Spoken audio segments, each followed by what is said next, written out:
Yo quiero empezar hoy día alabando al Señor y dándole gracias también por el privilegio de compartir con ustedes.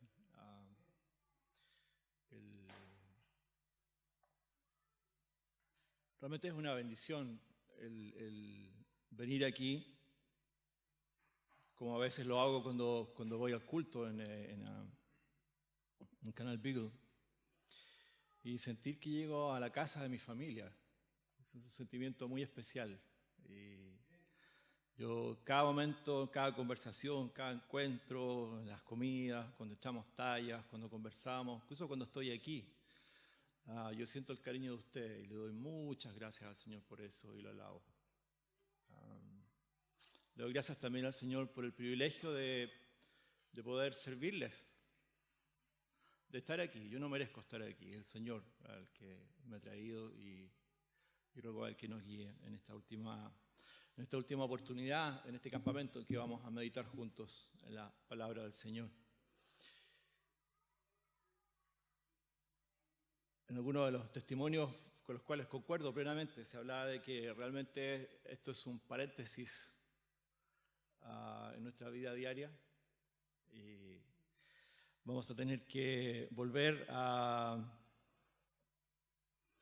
tratar con la vida cotidiana, con todos los desafíos que tiene, con los sacrificios, con las pruebas.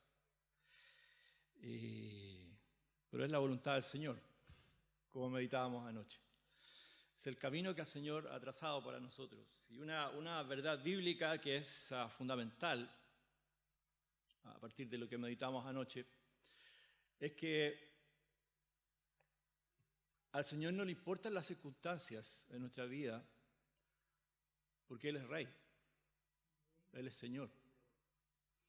El Señor puede cambiar las circunstancias de nuestra vida en un abrir y cerrar de ojos. Y en la Biblia y en nuestra vida congregacional tenemos muchos ejemplos también, incluso en nuestra vida, ¿ya?, de que de repente el Señor hace cambios en nuestra vida que son instantáneos. De repente estamos en una situación difícil de algún tipo y el Señor abre puertas de una manera increíble y las cosas se van dando como un efecto dominó. Y lo que parecía imposible en un momento, unos segundos después, unas horas, unos días después, es una realidad, pero literalmente increíble como el Señor hace. El problema del Señor no son las circunstancias. El tema del Señor no son las circunstancias. El tema del Señor es nuestro corazón. Y su enfoque está en trabajar con nuestros corazones. Y para trabajar con nuestros corazones, muchas veces Él tiene que modificar las circunstancias o determinar las circunstancias de una manera que a nosotros no nos agrada, de una manera que se vuelve a contrapelo para nosotros, en que la pendiente se vuelve alta, más que 45 grados y cuesta subirla. Y uno dice, ¿dónde está el Señor?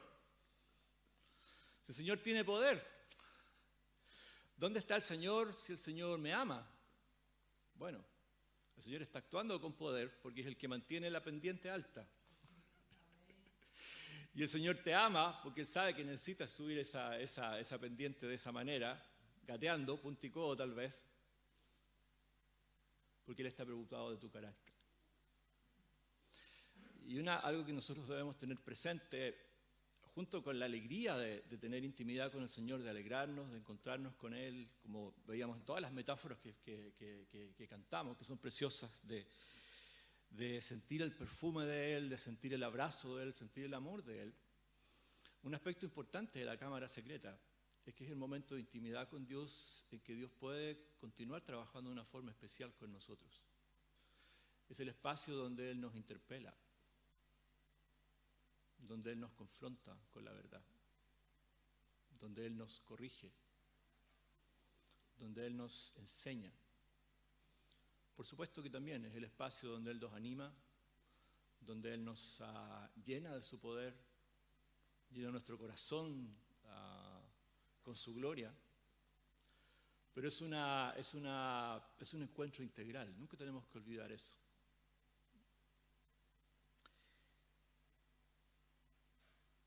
Tengo un pasaje especial esta mañana para comenzar. Voy a tratar de hilarlo con el sermón que tengo preparado, porque el Señor lo puso en mi corazón. Y es en especial para Esteban y Carolina, que nos acompañan esta mañana. Yo sé que han venido de Antofagasta y están en esa ciudad ya viviendo condiciones muy especiales. Búsquenlo, por favor. Está en Zacarías, capítulo 10.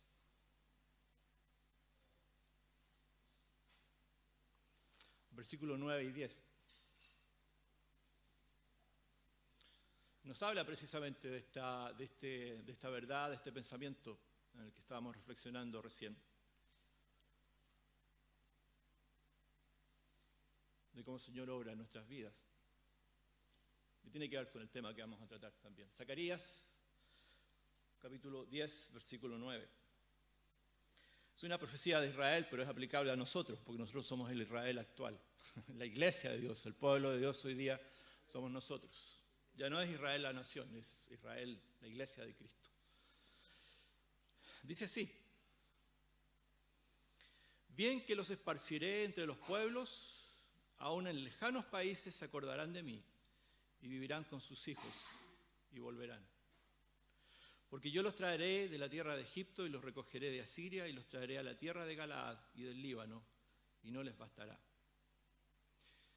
¿Qué está diciendo aquí? Está diciendo que en un momento, así como fue la voluntad del Señor y fue necesario, Israel fue llevado a Egipto, como más tarde fue llevado a Babilonia, y como el pueblo de Israel ha sido esparcido a través de todo el mundo, una de las características de los judíos, del pueblo de Israel como nación, es que donde uno va encuentra un judío. Donde uno mira hay un judío. Sociedad que uno mire, en todos los estratos, en todos los espacios de funcionamiento de la sociedad hay un judío. En los gobiernos, en el arte, en la educación, en la industria, etcétera, etcétera. En todo aspecto. Porque es un pueblo bendecido. ¿Ya? Y un pueblo que también ha sido muy perseguido, y por eso que se ha esparcido. Porque han sido perseguidos, han tenido que escapar, han tenido que uno encuentra judíos en Rusia, uno encuentra judíos en China, en todas partes, digamos.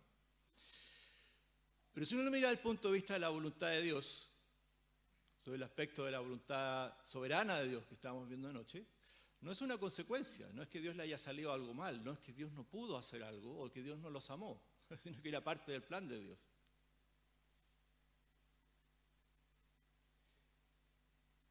Y parte del plan de Dios para su pueblo, que la iglesia no es distinto, es que nosotros estemos esparcidos. Y esparcidos no solamente en el sentido literal, como en el caso de Esteban y Carolina, que están esparcidos, están lejos allá en Antofagasta. Yo sé que se están instalando allá, no tengo el privilegio de conversar con ellos, a ver si podemos conversar un rato después, ¿ok? Para conocernos más.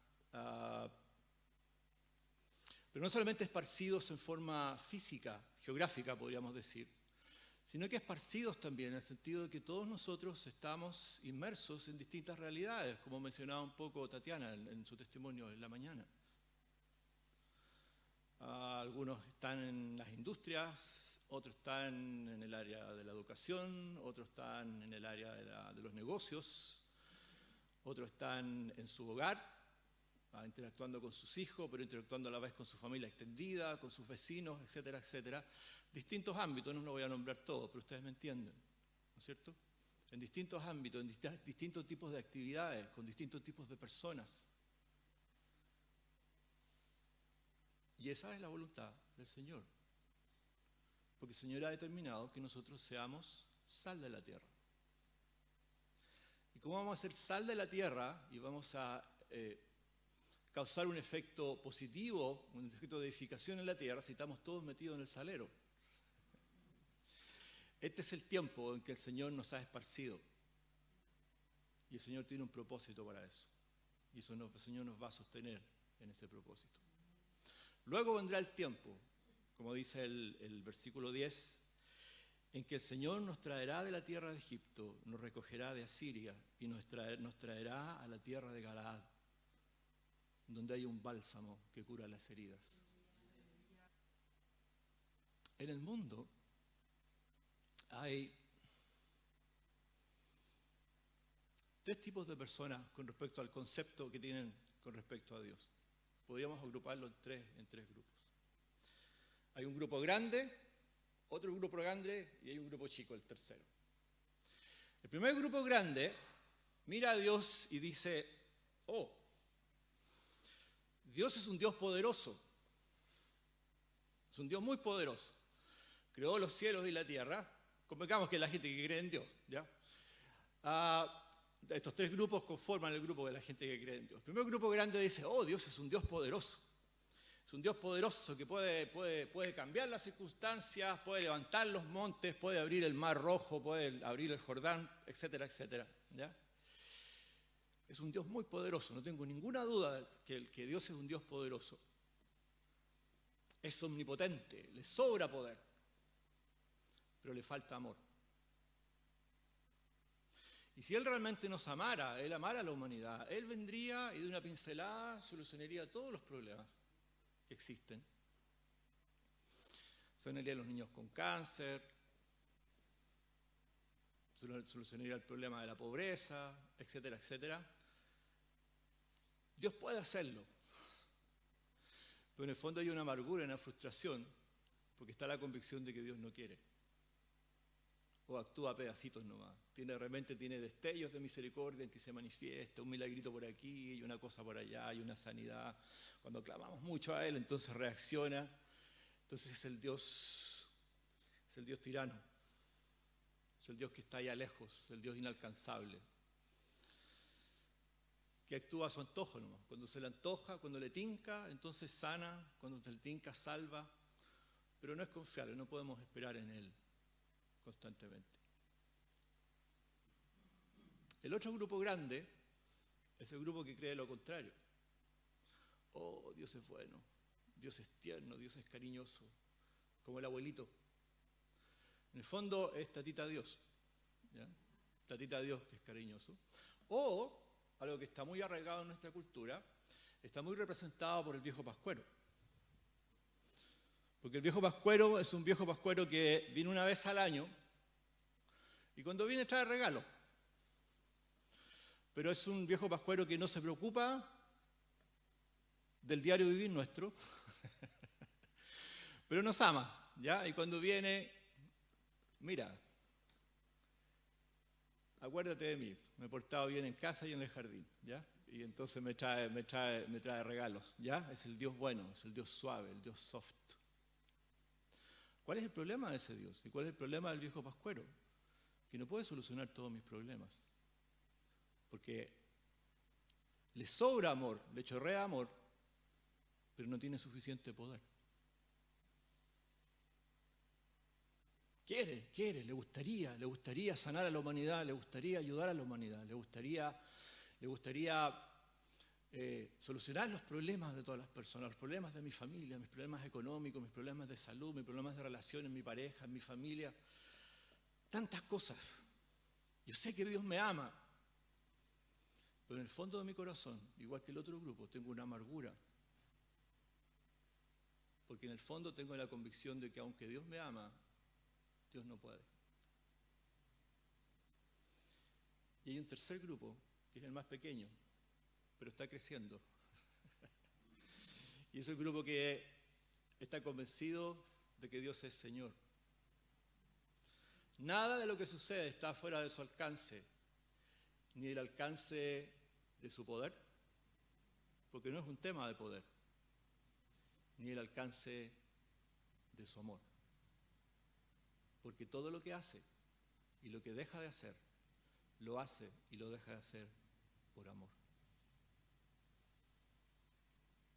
Y de eso lo quiero hablar ya, ahora sí, en esta tarde, en el tiempo que me queda, que es suficiente, no se preocupe.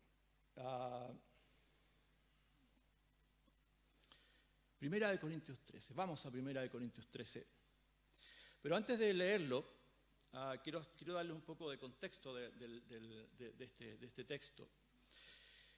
Este texto, como ustedes saben, está enmarcado en el nacimiento y en el crecimiento de la iglesia primitiva, que fue una iglesia que se caracterizó por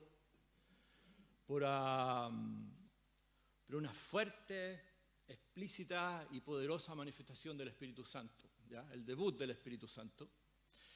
Y eso produjo un revuelo increíble en el pueblo de Dios, en los seguidores de Cristo, y que fue la manifestación de todos los dones espirituales, los dones de glosolalia, que son los dones del hablar en lenguas, la habilidad de hablar en lenguas, los dones de profecía y también los dones de sanidad.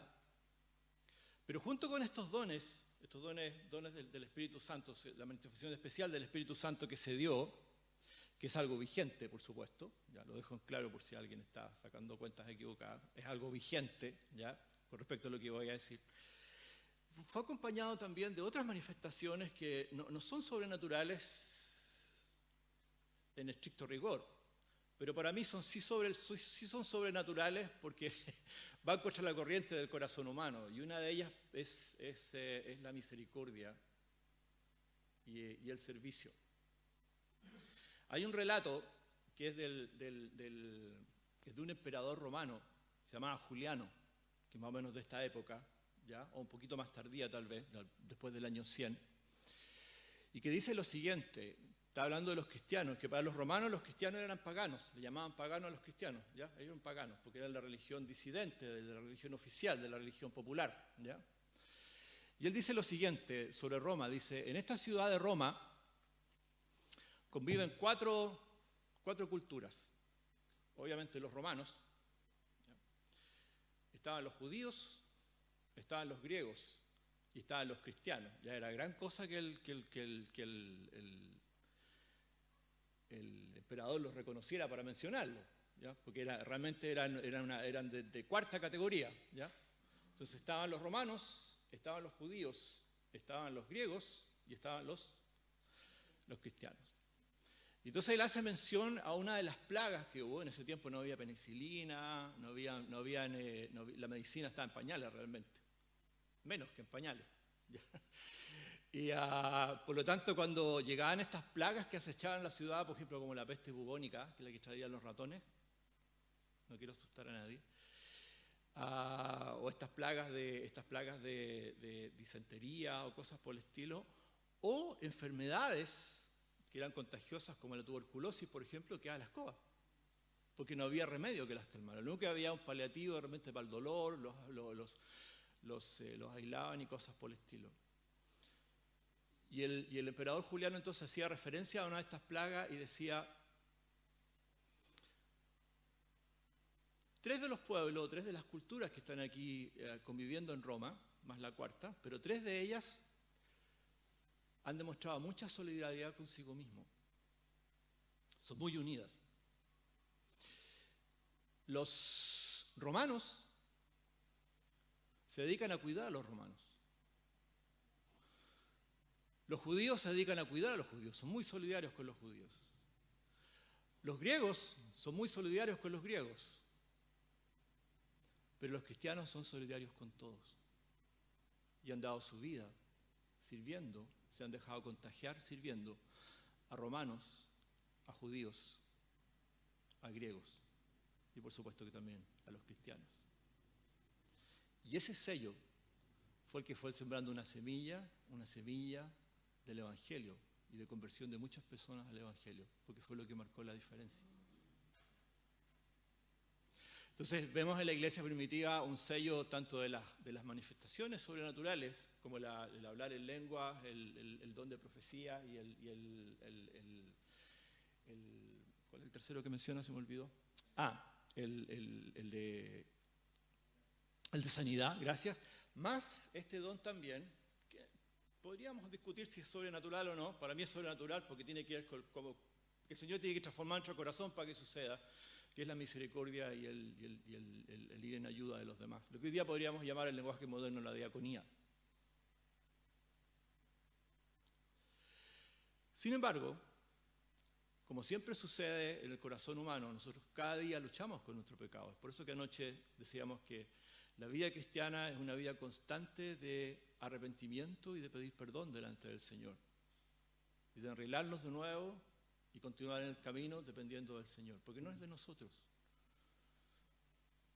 No es con espada, con ejército, con nuestro poder. Es el Señor que tiene que obrar a través de nosotros. Por eso que es importante, y en este campamento lo hemos tomado como un lema, la intimidad con el Señor.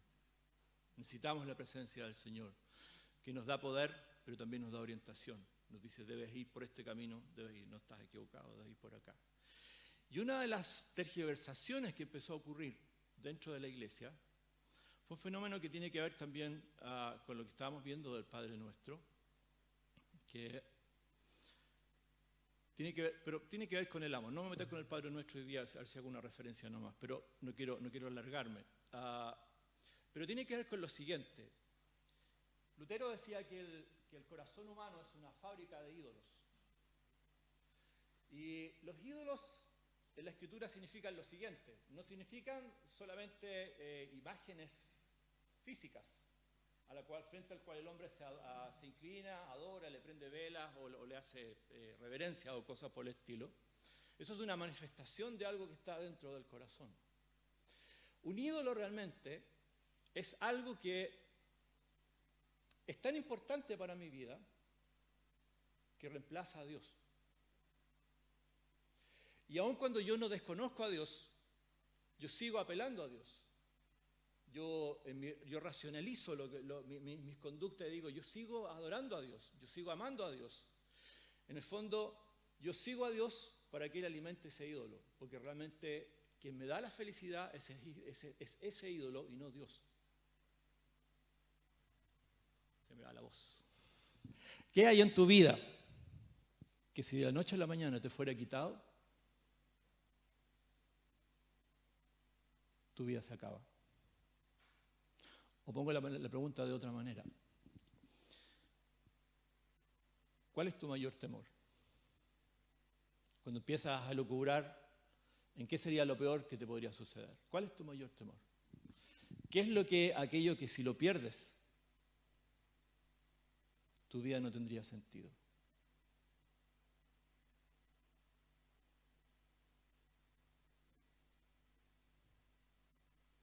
Cinco segundos.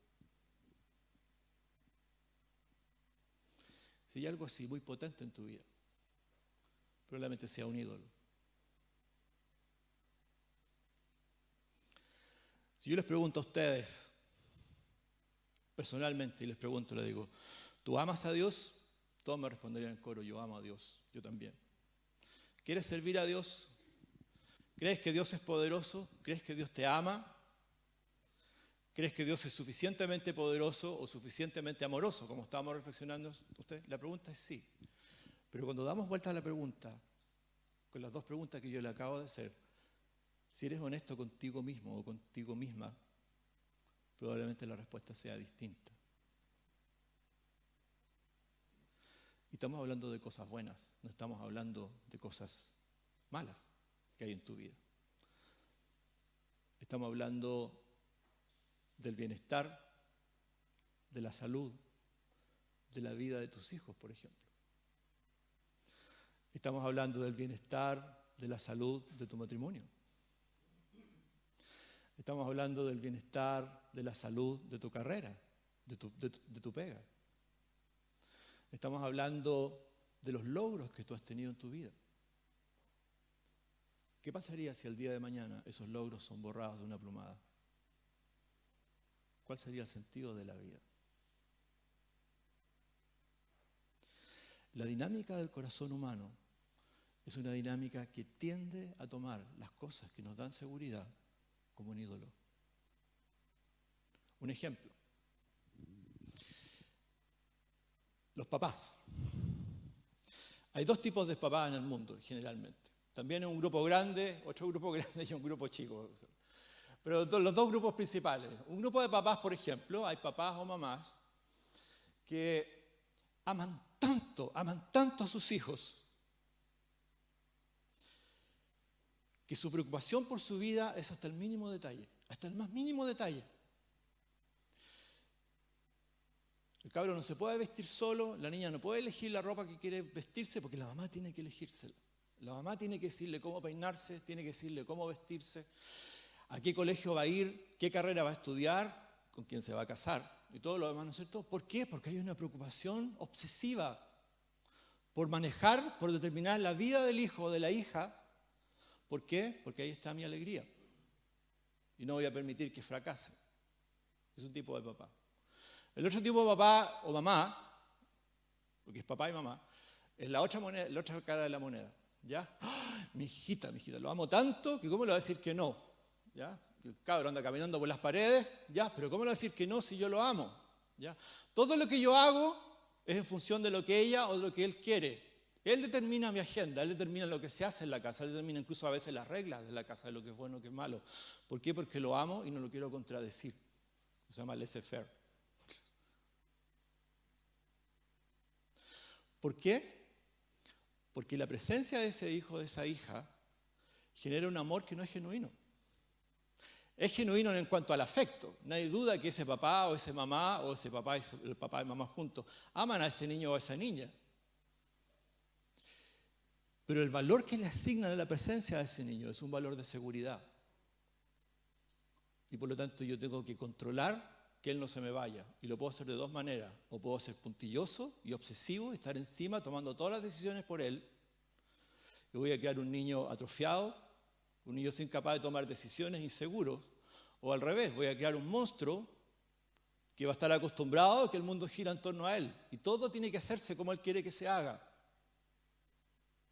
Y lo que encontramos ahí entonces es un pequeño ídolo que va a ir creciendo y se va a transformar en un gran ídolo. ¿Por qué? Porque en el fondo del corazón de este papá o de esta mamá, la seguridad está en la presencia o en la alegría o la felicidad de ese niño. Muchos matrimonios funcionan en base a eso también. ¿Ya?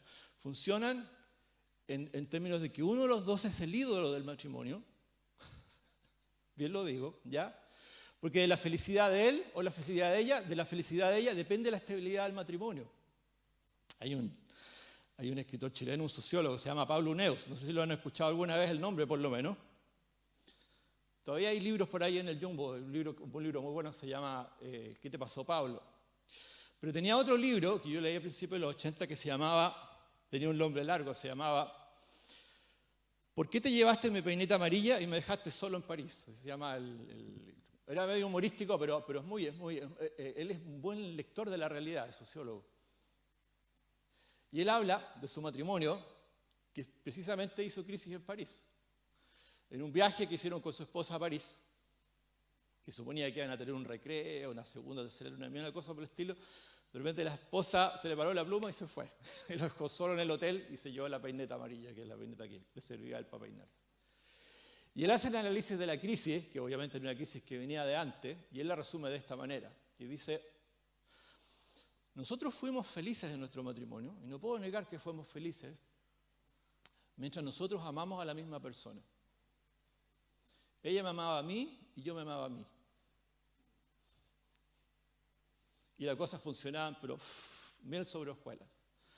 Pero que el día en que ella decidió ser persona y decidió amarse a sí mismo, entramos en un conflicto. Porque no pudimos definir a quién había que amar en la pareja, digamos, ¿ya? Porque dejó de amarme a mí y empezó a amarse a ella misma, y ahí sucedió la crisis y se fue y me dejó sin peineta amarilla. Es una metáfora, por supuesto.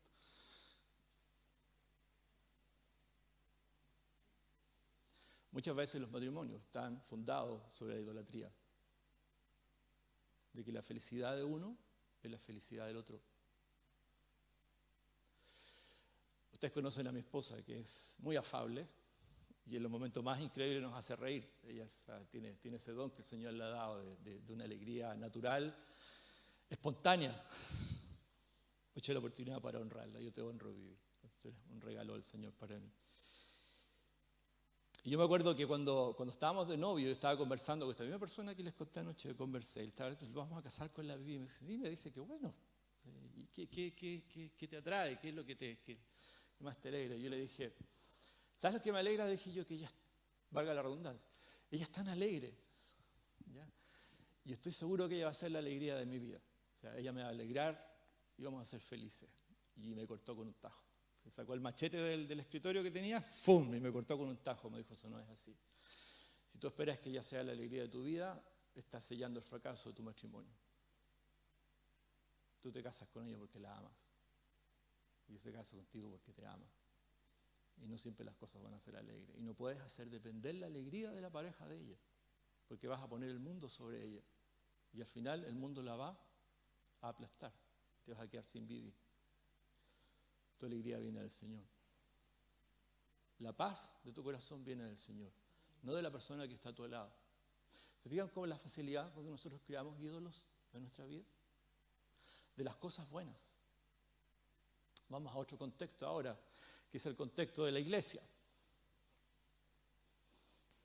Vamos a la iglesia. ¿Qué es lo que pasó en la iglesia primitiva? Entonces, cuando sucedió esta explosión de dones, de gente que era capaz de hablar en lenguas, gente que era capaz de profetizar en medio de la congregación, bacán. No me estoy riendo de eso, lo respeto mucho, creo que es un don del Señor, ¿ya? Estamos hablando de la actitud, del efecto en el corazón de las personas muchas veces. El don de sanidad. No es espectacular que yo le ponga las manos a alguien encima y la persona se sane. O el don de misericordia, como estábamos hablando de lo que sucedió en Roma, ¿ya? Para muchos hermanos, para muchas iglesias, esto se transformó en un ídolo.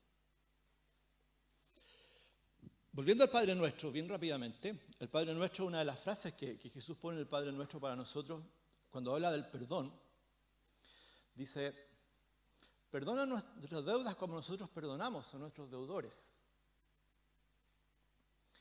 ¿Cuál es el problema? Uno de los aspectos del problema del perdón. El pastor Daniel ya nos habló profusamente. Quiero mencionar dos aspectos bien chiquititos nomás del perdón porque son plausibles en este momento.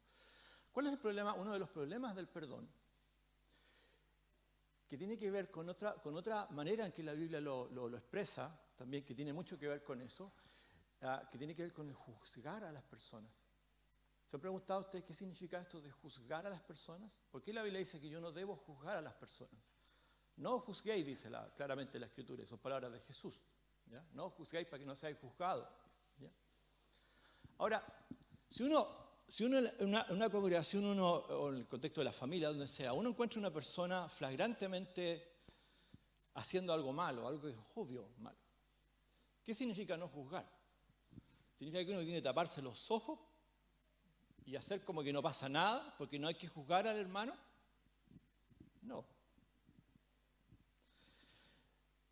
Lo que está diciendo es que precisamente cuando mi hermano o mi hermana están en pecado o están cometiendo un pecado, como queramos llamarle, ¿ya? Yo no tengo derecho a cerrar los ojos, tengo que abrir los ojos y tengo que tratarlos de alguna manera. Lo que no puedo hacer es ponerme por encima de la persona y erigirme como un Dios sobre la persona y decir, tú eres inferior que yo, no eres mejor que yo. Mira lo que estás. Difícilmente hacemos eso directamente, pero lo hacemos indirectamente. Y una de las formas que hacemos eso es a través del chisme. ¿Ya? Cuando, mira lo que hizo. ¿Ya? ¿Te fijaste cómo? ¿Ya? Hombres y mujeres. Por si hay algún sesgo, lo borramos al tiro, porque los hombres y las mujeres somos iguales en esto. ¿Ya? ¿Cuál es el problema? El problema de juzgar es el problema de ponernos por sobre el otro, erigirnos moralmente, espiritualmente sobre los demás como mejores. Y eso es pecado, tiene olor a azufre. Y es por eso que el Señor dentro de la iglesia ha establecido formas de tratar estos problemas, de manera que nosotros no caigamos en eso. Ya está clarito en Mateo 5 y Mateo 18. ¿Ya? Jesús dice, si sorprendes a tu hermano en pecado o tu hermano te hace algo a ti, algo que te afecte directamente a ti, ¿qué es lo que dice el primer paso?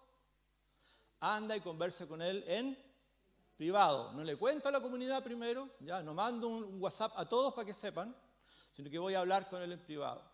Si después de hablar con él en privado, el hermano no reacciona, o yo siento que no ha reaccionado, ¿qué es lo que es? Busco un testigo que sea de confianza de ambos y lo trato. Y cuando habla ahí de formar un testigo, incluso en Mateo 5 dice algo, pegado a ese texto después está el texto que dice que donde hay 2 o 3 el Señor está en medio de ellos, lo que está diciendo es que la congregación tiene autoridad. Y hay autoridad en la congregación para tratar esto. ¿Ya? Y finalmente, si la persona no reacciona, es disciplinada y es tratada, pero a través de unos pasos que respetan la dignidad espiritual de la persona y que respetan la dignidad espiritual del Señor también, que ha establecido esto. Y el no juzguéis significa no ponerse por encima del otro. ¿Por qué? Porque en el corazón del hombre está esta naturaleza de ponerse encima de los demás, de sentirse que es superior a los demás. Y eso sucede en las iglesias. Sucede en las iglesias desde la persona que no tiene la oportunidad de hacer nada, hasta la persona que tiene el poder, y Dios nos libre y nos protege, de los que tenemos el poder de usar el púlpito, de usar el escenario, ¿ya? Que tiene que ver con el deseo de figurar, tiene que ver con el deseo de ser reconocido delante de los demás. ¿Por qué? Porque ahí hay un estatus y ahí normalmente hay una seguridad que nos da el reconocer que tenemos un espacio sobre los demás. Y eso, hermanos, es un ídolo. Eso es algo por el cual yo les animo en el nombre del Señor. Yo lucho con eso también.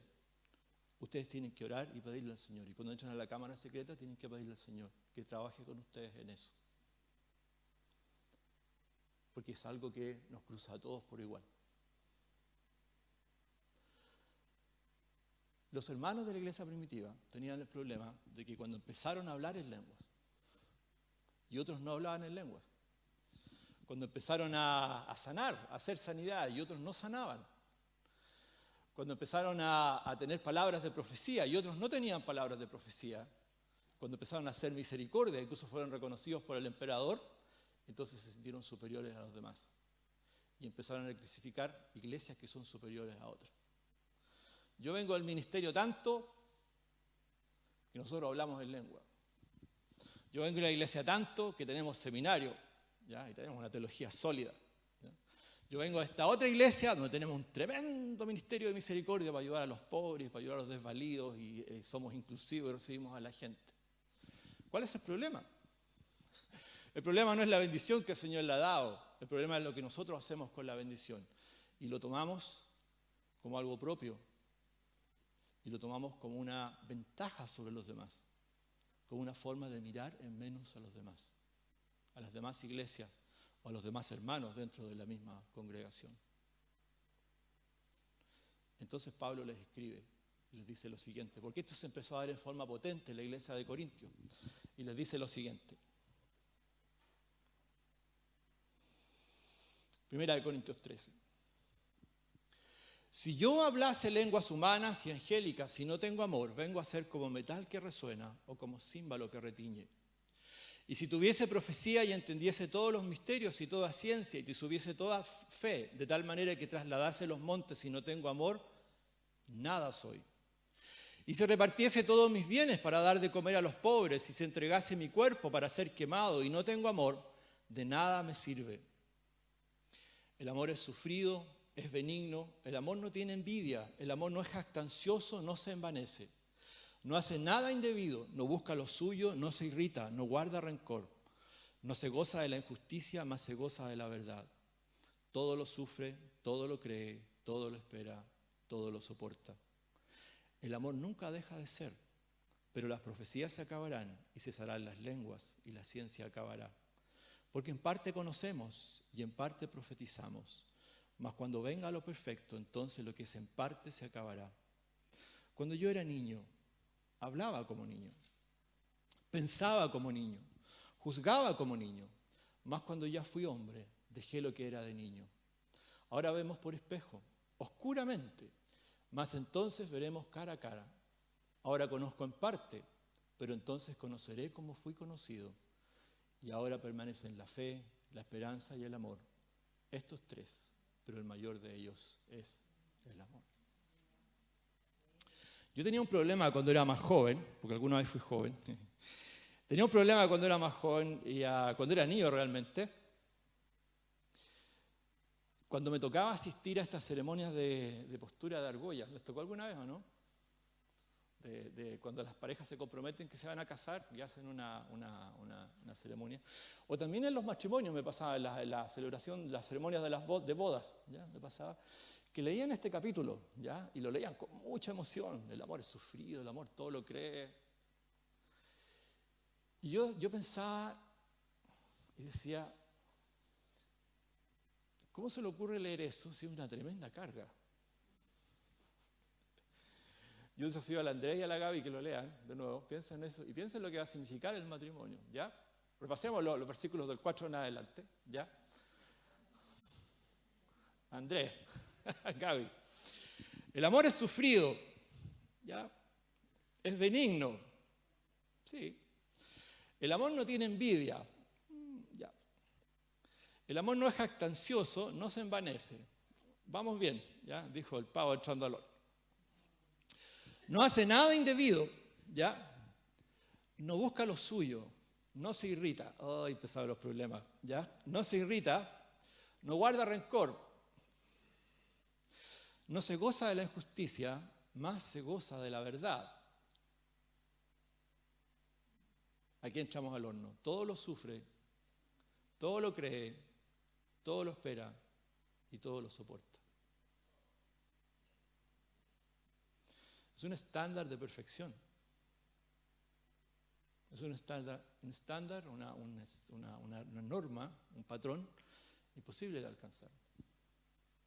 Si alguien se quiere casar bajo esta norma, va a tener problemas, humanamente hablando. Va a tener problemas, porque es imposible. Y a mí me llamaba la atención la contradicción de las personas con lágrimas de alegría y con emoción, ¿ya? Y con decisión, ¿ya? Y con arrojo, ¿ya? Leyendo estas palabras que van a ser las palabras que van a gobernar o van a guiar mi matrimonio, ¿ya? O mi familia, ¿ya? Era imposible. Hasta que un día, por la gracia del Señor, entendí de qué se trata este pasaje.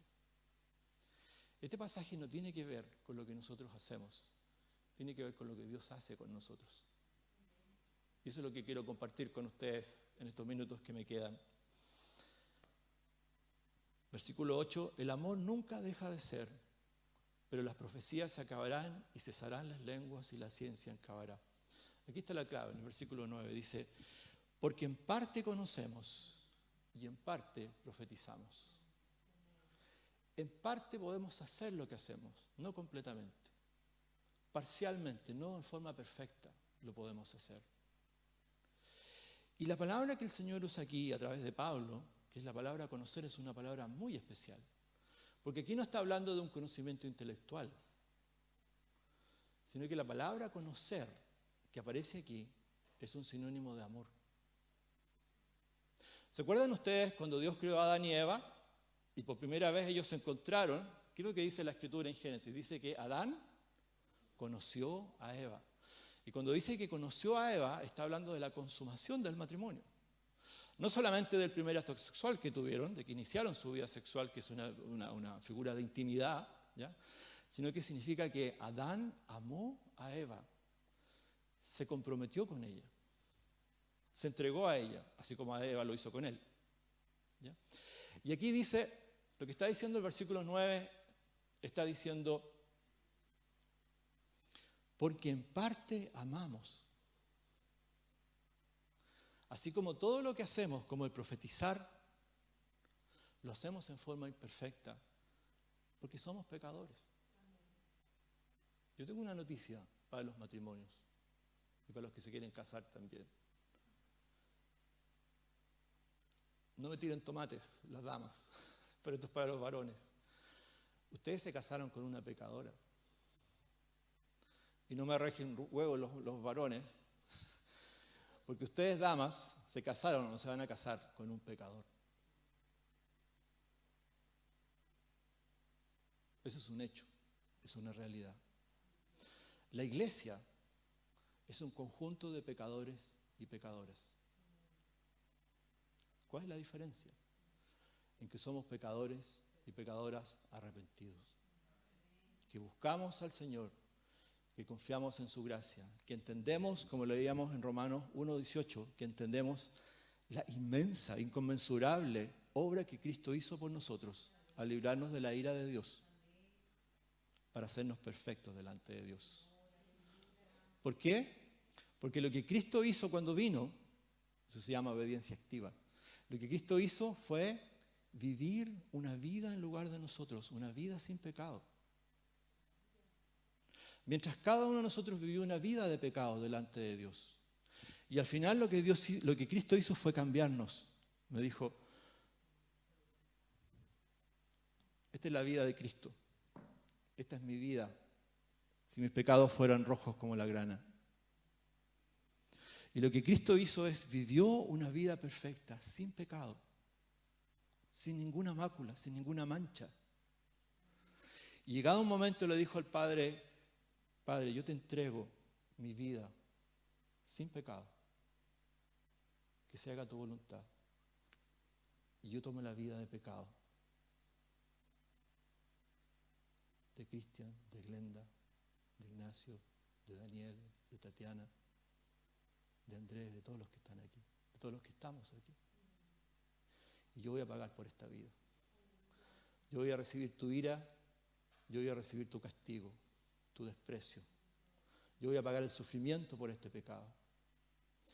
De manera que cada vez que uno de mis hermanos pequeños se presente delante de ti y acepte lo que yo hice por ellos, reciban lo que yo hice por ellos, lo que tú verás en ellos no será esta vida de pecado, sino que verás esta vida de perfección.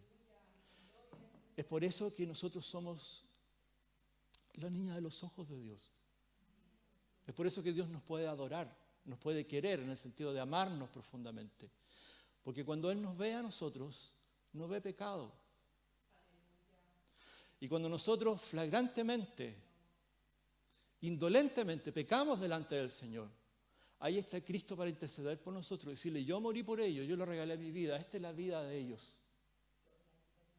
¿No es importante entonces confesar nuestros pecados delante del Señor y reconocer que diariamente nosotros traicionamos lo que Él hizo por nosotros?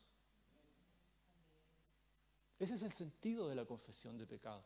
No es algo morboso en que nosotros nos deleitamos en vivir en el barro, hurgando en nuestro pecado, como algunos pueden criticar. No, porque nosotros reconocemos que vivimos frente a un Dios santo, santo, santo. Y la única manera de presentarnos delante de Él es estando a cuenta de Él a través de lo que Cristo hizo por nosotros.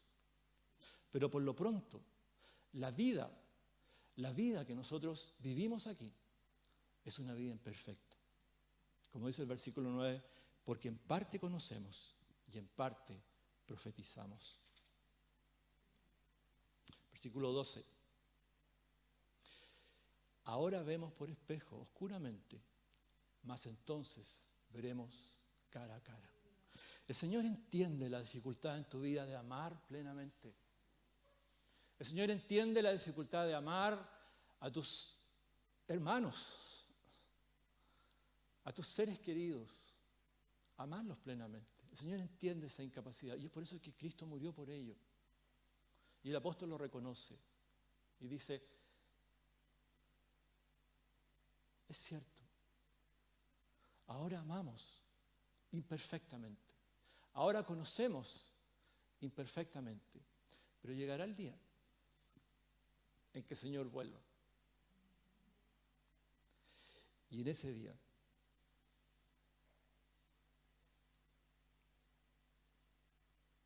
conoceremos como fuimos conocidos. Amaremos como fuimos amados. Esta es la esencia del Evangelio. La esencia del Evangelio es que hemos sido amados perfectamente, eternamente. Hemos sido amados perfectamente, eternamente.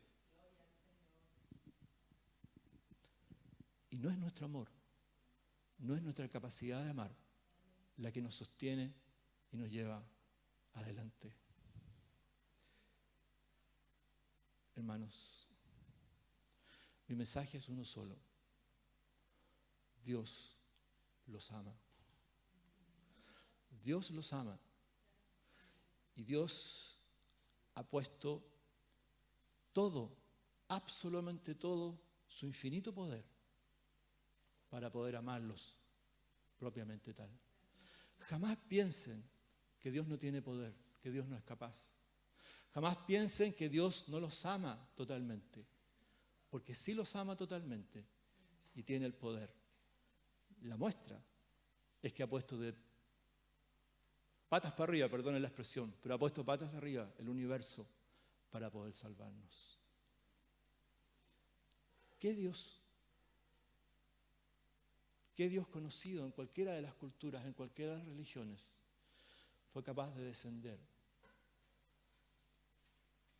y morir por sus súbditos? El profeta Miqueas dice, ¿qué Dios como tú que perdona la maldad y olvida el pecado del remanente de su heredad? No retuvo para siempre su enojo porque se deleita en misericordia. Él volverá a tener misericordia de nosotros, perdonará nuestros pecados y echará en lo profundo del mar nuestras faltas. Esa es la mano de Dios.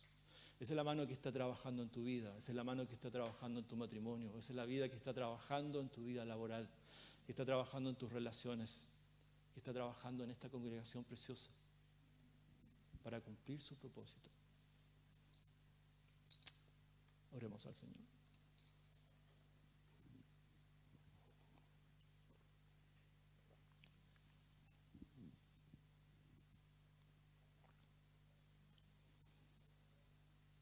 Señor, no tenemos palabras para expresar nuestra gratitud y nuestro asombro por tu mano poderosa y amorosa sobre nosotros.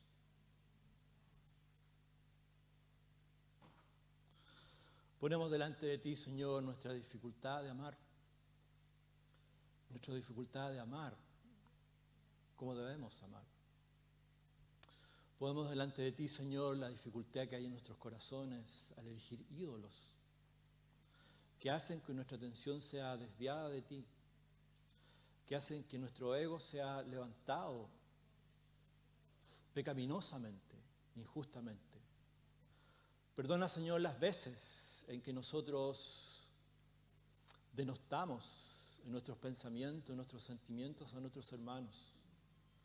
Perdona las veces en que los consideramos inferiores porque nos sentimos superiores por algún don que tú nos has dado, parte del llamado que tú has hecho para nosotros. Perdona, Señor, las veces que hemos envidiado a hermanos por sus dones que tú les has dado para servirte y hemos deseado estar en su lugar pensando que nosotros los haríamos mejor, pero no acatando, Señor, tu voluntad. Enséñanos, Señor, a amarnos como tú nos amas. Yo te ruego por esta preciosa congregación que tú derrames tu amor sobre ellos, Señor. Que sea un espacio de aceptación, que sea un espacio de cariño, de gentileza, de entendimiento mutuo, Señor, de que delante de ti todos, absolutamente todos somos obras en construcción y que nuestras carencias, nuestras necesidades o nuestras fortalezas, Señor, son parte del plan que tú estás desarrollando en nuestras vidas y que al final a todos nos llevará a tu gloria. Estamos esparcidos, Señor, de muchas maneras, geográficamente, físicamente, sociológicamente, psicológicamente, laboralmente, profesionalmente, económicamente. Estamos esparcidos, Señor, porque tú nos has llamado a ser sal de la tierra. Pero tenemos esta promesa en el fondo de nuestro corazón, Señor, que nos ancla a ti, que nos ancla con la verdadera seguridad, Señor, tan distinta de la seguridad de los ídolos. Y es que tú nos traerás desde la tierra de Egipto, nos recogerás de la tierra de Siria y nos traerás a la tierra de Galaad y del Líbano. Y no nos bastará, porque será mucho más de lo que ansiamos, será mucho más de lo que imaginamos, Señor, la bendición de tu presencia directa en nuestras vidas, Señor, la bendición de la presencia de nuestros hermanos de la comunión delante de ti. Por lo pronto, por ahora, Señor, fijamos nuestra mirada en ti. Te adoramos, te alabamos, te damos gracias, Señor, por tu bondad, por tu poder, tan patente en nuestras vidas, Señor. Oramos en el nombre de